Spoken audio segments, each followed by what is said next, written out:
Hi guys, I'm going to run you through today's workout. It is week 2 of our strength cycle. Today is obviously back squats. So what you see with our rep schemes for the week is the sets will come up slightly and the reps will drop down slightly. So overall, the volume will increase as well as our target is to slightly build the weight up at the same time. Okay, so that way adding the volume and the weight at the same time.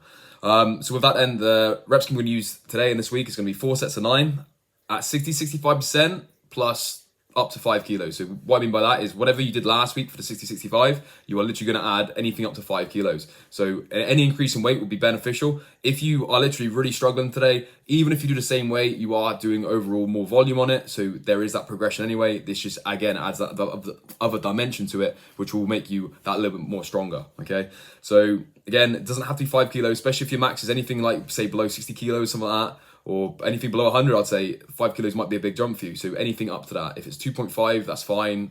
If you want to do 5, that's fine. I wouldn't say anyone should be doing like 10 kilo jumps or anything like that. The reason why is because, like I said, if you go too big too soon, again, you will stall later on. All right, so just bear that in mind. And obviously, same principles we did last week. Don't go too crazy with it.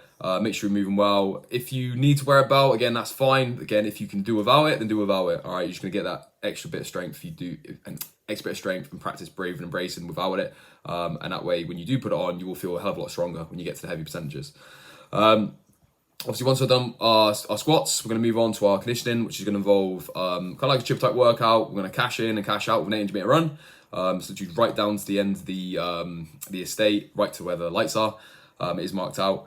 You come back in, you can perform 25 toes to bar. I'd say this should be a standard where you could perform at least 5 in a row in one set. Okay, so if you feel like you're going to be doing 2s or 3s, maybe consider scale number 1, reducing the reps down, maybe like 15, 20 or 10 or something like that. Or even just going like toes through rings, less range of motion, or that kind of thing instead. All right, hang knee raises. If your hands are shredded for some reason, then you can always do like V-ups, tuck-ups instead of that. All right, make it still a challenging standard. Some of the more RX guys probably trying to go for that unbroken, and in which case, if you can, try and hang on and get it done. Once you've done your 25 toes to bar, you move on to your kettlebell front rack lunges. So with this, if we can get everyone with a set of kettlebells each, that'd be perfect. It's going to be 24 kilos for guys, 16 for girls. So greens for guys, yellow for girls, and that's 1 in each hand, shelved on the shoulders. So the kettlebell front rack's a little bit harder than that of a dumbbell. You actually literally have to hold it in the cradle of the elbow and the wrist. Okay, so you've got to hold it really tight. It work your abs a bit harder, make your shoulders and your traps work a bit harder as well. So that being said, it should be something that you could get at least 10 to 20 lunges done in one set before you need to break. All right, you shouldn't be doing it in 2s or 4s or anything like that. It should be something that you can knock a big chunk of work done, shake it out, and then move on to the next little set. Obviously, once you've done that, you go back to 25 toes to bar. Okay, same as before. Scale should be the same, and then the 800 meter run, cash out to finish. All right, should be pretty thick and fast, pretty intense. Should constantly be moving. All right, aiming to keep this one under 20 minutes. If it's gone along with that, you probably haven't scaled it appropriately. All right, so just be careful of that.